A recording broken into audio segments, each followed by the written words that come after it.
Alright, this is the balloon racer unit. I will give you a demonstration on all of these steps. You will also have written instructions and verbal instructions. If you follow these instructions to the letter, you ought to be able to design and construct a balloon racer that's going to meet the challenge of going the greatest distance. If you need some help along the way, I'll make sure this video is available on the student drive, and you can access it at pretty much any time to give you some tips if you need them. Here's the set of materials each group is going to get once they complete their plan satisfactorily. First thing you'll get, 4 by 10 inch section of foam board. You'll use that for the body of your racer. You get a 5 by 5 or 5 by 6 square of foam board that you will use to cut out your wheels. Each group will get 2 straws. Those will serve as the axle sleeves for your racer. You get 2 bamboo skewers. You'll use those for the axles for your racer. They will fit inside the straws. Each group will also get a 3-inch section of vinyl tubing. And the final thing you'll get when you're ready for testing is a 7-inch latex balloon. Here are the tools that you'll be able to use for this project. You'll need a glue gun, a pair of scissors, sanding pad, not required, but would give you a distinct advantage if you choose to use it, a ruler, miter cutter, utility knife, and a square. The square is perhaps the most important tool in this project, more important so than that for Lost at Sea. The scroll saw is a tool you'll also be able to use. You can either use it to cut out the body of your racer, and you'll definitely need to use it to cut out the wheels for your racer. You'll need to cut out 4 perfect circles.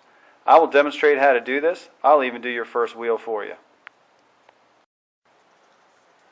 Before you start doing any cutting on your racer, you really do need to come up with some plans that are going to meet the specifications of the project. Remember, the racer is going to be measured at a minimum 8 inches from front to back of your body. Your foam board is 10 inches long, so you can cut up to 2 inches off of the length of the board to still stay within specs. It also must be at least 3.5 inches wide wherever the axles are. Okay? Anywhere else on that body, you can make it whatever width you want. But at the axles, it must be at least 3.5 inches across. If you look at these other designs, this design also meets those specs. 8 inches from the front to the back of the body, and 4 inches at width wherever the axles are. Here's another model some people have already been considering. 8 inches from the front to the back. This is a 3-well model, but if you notice, at the axle it is still 3.5 inches wide here, and even though we have a single wheel up front, it is still 3.5 inches wide at the axle there. In order to design a good body, you have to come up with a good plan. If you notice, all of my planning lines are still drawn on the bottom of this racer. The top side is plain, and that is the side that can be decorated. But if you'll notice, the first line that I've drawn is the center line that runs the length of the body. You'll also notice that I have lines that are drawn by the axles. So you can draw those lines using a square. If you use a square, you can almost guarantee that the axles are going to be parallel to each other. If the axles are not parallel to each other, there's no way you're going to be able to design a racer that is going to travel in a straight line. Step 1 tells you to trace the template for the wheel 4 times on the foam board that you will use for your wheels. It is the square one, so it's either 5 inches by 5 inches or 5 inches by 6 inches. There's not a whole lot of room to work, so you have to make sure that you use all of the foam board. Okay? Make sure too that you trace the center of your wheel. You'll need that later when you install your wheels on the axles. Put your wheels as close together as possible without overlapping. And again, mark the center.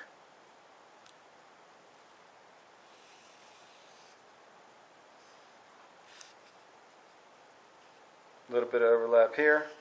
The wheels don't have to be perfect, but they all have to be the same. once you're done with this wheel template, give it right back to me. Step 2 tells you to cut out all 4 wheels very carefully using the scroll saw.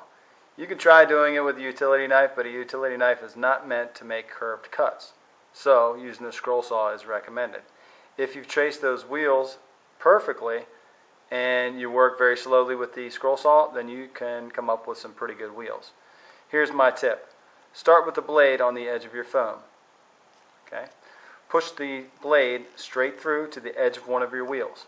Now wheels do turn from the center, correct? So if you hold your fingertip right on top of the axle hole that you marked when you marked the template and turn the foam board through the blade, it will cut a perfect circle. Take your time. It is not a race. Same thing with all of your other wheels. Cut into the edge of your wheel, place your fingertip on top of the hole, and turn the foam board through the blade. If you do, you'll make 4 perfect wheels.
If you notice, all 4 wheels aren't perfect, but they are generally round.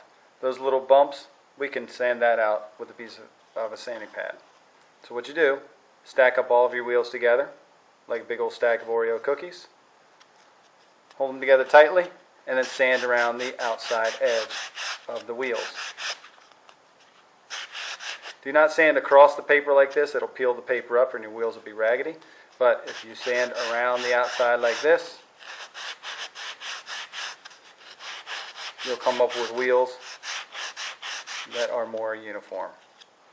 Again, the wheels aren't perfect, but they're round enough for they'll roll.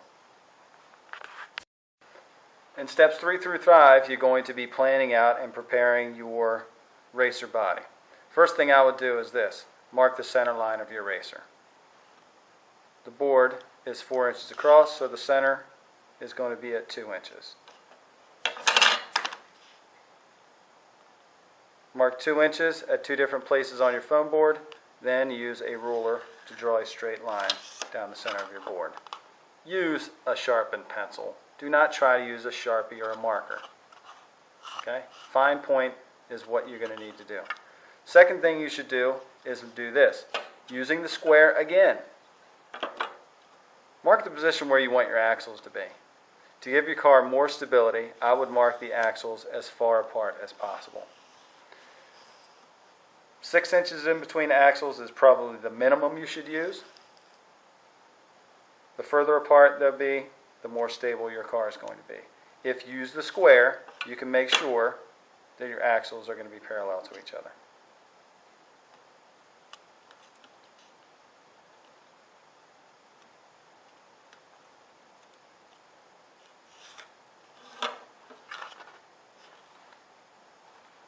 Those lines are perpendicular to the center line, thus they'll be parallel to each other when you install your axles. Now that I've marked the outline of my eraser, I went ahead and went over it in Sharpie just to kind of show and contrast what the outline of my body is going to look like. So the dark lines are where I'm going to cut. Since they're all straight and geometric, I'm just going to use a utility knife. If you're cutting with curves, you probably want to use the scroll saw.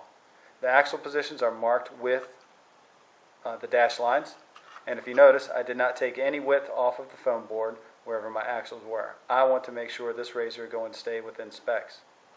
Also, the axle position, if I measure in between the axles, I have a full 7.5 inches in between axles, which is going to help that car be stable and not tip over. Alright, using a utility knife, I'm going to go ahead and cut out the outline of my racer body. Cut slowly, it's not a race. This is the bottom side of the car, so those black lines are not going to show up at all anyway.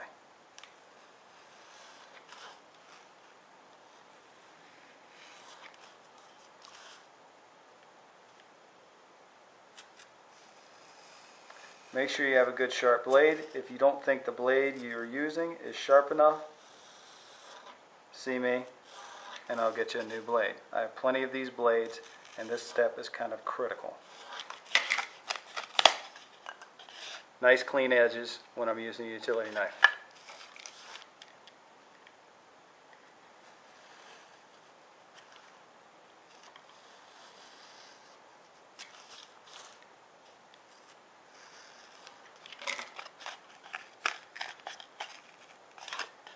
If it doesn't go all the way through the paper, just flip it over and cut the rest of the way through. So that's what the outline of my racer is going to look like. This is going to be the front. This is going to be the rear. Okay, nice and clean so I can decorate it. And if I flip it over to the back, you can still see all of my planting lines. Axle position is marked. Axle position is marked. You'll need those two lines drawn before you cut in order for you to put the axle sleeve straws on, and they're going to be parallel. So if you look at the image up front, you can see that those lines are definitely parallel to each other, and this racer is going to travel in a straight line. Now if you're going to decorate your racer, this is pretty much the time to do it while everything is disassembled. If you try to decorate it while everything is put together, you're probably going to break your car. Okay? Make sure that you're decorating the correct side of your racer. So the body, decorate on the opposite side of your planting lines. For your wheels, this is really important because people wind up decorating their wheels twice. Okay? That hole that you marked on the inside, that's where you're going to place your axle. So what you want to do is decorate the outside of each of the wheels. Okay? I'm not going to decorate this one because I've already done a couple of these. So I'm going to start with the next step, which is step 6, installing the axle sleeves. Flip your car over to where you've marked your axles. Okay, my axle positions are marked with these dashed lines right here. So I'm going to place a thin bead of glue right along that axle line. Then gently place a straw right over top of it. Don't push it down with your fingers, because what you're going to do is mash it down in the center and you're going to wind up with a bent straw. So turn it over and press it down. That way you're going to have even pressure all the way across the length of the straw, and that straw is going to go on there straight. So if we look down the straw, we can probably see that it is pretty straight. I can see directly through the straw. Okay? Let it cool off a little bit, and then do the same thing to the other end. Bead of glue right down your axle position. Set your straw in the center. Flip it over and press it down. Okay? Same thing, if you look down the straw, you can probably see, look, that is perfectly straight. And those straws are parallel to each other. All right? Now you're going to trim the straws. Now you're going to trim the straws. In the instructions it says to trim the straws at least a ½ inch wider than your body. That's pretty much an exaggeration. As long as your straws are wider than your body, you're going to prevent the wheels from rubbing up against the body. That friction right there will kill your racer and will prevent it from being a top performer. So, set it down flat on the table. Grab a pair of scissors and just cut. Leave a little bit of overlap. If you have that much overlap right there, that is going to prevent the wheels from rubbing against the body. Repeat for the back axle.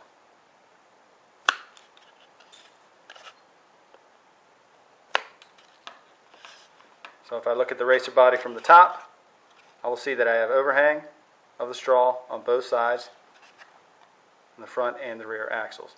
Now you're ready to install your wheels. Alright, before I install my wheels, I'm going to install my vinyl tubing. So what each of you will have is a 3-inch section of vinyl tubing. Think of this thing in thirds. Okay, third, third, third. The part you're going to glue down is the middle third. Now some of these are going to be more curved than others. If it's curved, don't worry about it. It'll be just fine. The first third is where you're going to install your balloon when you're ready to test your racer. The middle third is the third that you're going to glue down. The last third you need to have overhanging in the back of your racer so you can inflate the balloon. So here's what you do. Mark the position where you're going to put your glue. This is probably the only place where you want to use a lot of glue. Okay. Big old blob of glue there. Set the middle third of your tubing on your racer. Okay. The front third has to be free so you can slip the balloon over top of it. The back third has to be overhanging the back of your car so you can inflate the balloon. Let it cool for a little while and then you'll be ready to install your wheels and axles. Alright, when you're ready to do your wheels, here's a tip I'm going to show you. Hopefully you mark the center of your wheels. If you haven't, you're just going to have to come up with a good guesstimate. Alright, the point of your bamboo skewer, you're going to need that, or the sharpened point of a pencil. Here's what you do. Just gently pierce the paper. But don't go all the way through the foam. Next thing you're going to do, take the flat end and push it through the wheel. Okay? Again, don't go all the way through the paper. Okay? So really that thing can stay on there without any glue. Alright, pull the bamboo skewer out. So you've got the hole right there. Just fill that hole up with just a little bit of glue. You want just enough glue on there to hold the bamboo skewer in place. Put the flat end back in. So we had a little bit of glue squeeze out, but that's not too bad. So what you want to do, roll the skewer in between your fingers to make sure the wheel is on straight. If it wobbles just a little bit, give it a little adjustment while the glue is cooling.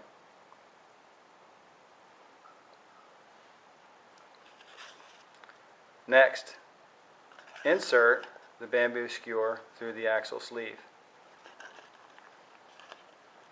So just as the straw was wider than the body, so too does the axle or the bamboo need to be wider than the straw. Okay? Place it through. I've given a little bit of play on this side, maybe a 1/4 inch. So I'm going to mark it maybe a 1/2 inch from the end of the straw on this side. Mark it with a fine point pencil or pen. Pull it out and use the miter cutter to cut it. Alright, so there's my trimmed axle. So to install the wheel on the other side, simply repeat the process. Place your axle through. Pierce the paper in the center of your wheel with the tip of that bamboo skewer. Now we're ready for glue. Small dot of glue. And install the wheel on the other side of the axle. Give it a little spin, make sure the wheels don't wobble. There's a little bit of glue right there. You want to make sure you get those glue strings before you go to race, because those glue strings will stop your racer dead. Alright? And then we're going to repeat the same thing for the other axle.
So there you go. The front and rear axles are now installed.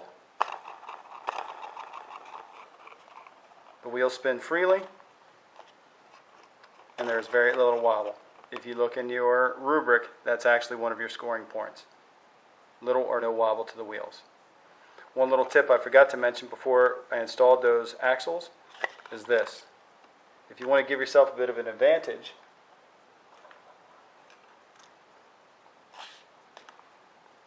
the bamboo is a little bit rough. I mean, it is strands of material. Okay, so if you run your fingers across it, it is going to seem a little bit rough. If you take a sanding pad and gently sand the surface all the way across, you don't have to sand very hard. It is going to be a whole lot smoother. So a smoother axle is going to run a whole lot better in the middle of that smooth straw, so you can reduce your friction and increase the chances of you doing better on your runs. Step 10 tells you to test your racer. Now there's really no reason at all to be putting your racer on the floor, plus with about 30 feet on the floor, there's a good chance that your racer is going to get stepped on. These things are really delicate, so make sure you test this with a partner. Now if you look on the table, the individual planks on that table make a perfect reference line for your car to travel.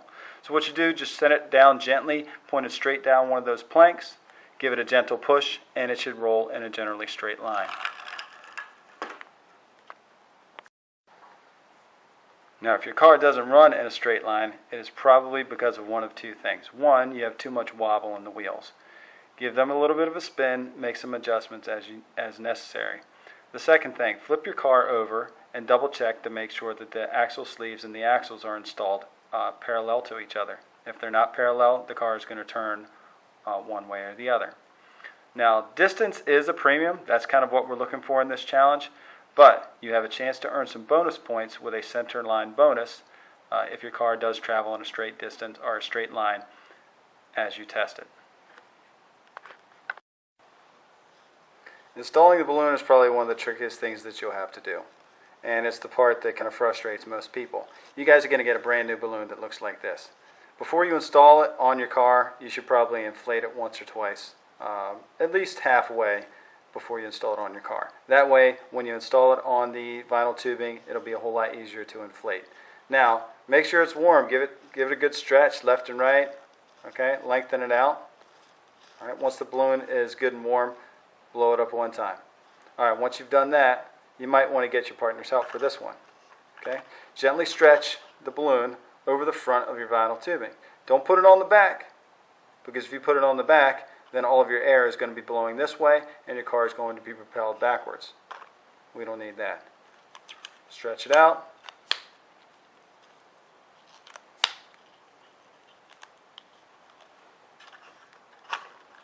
And stretch it over the end of your vinyl tube.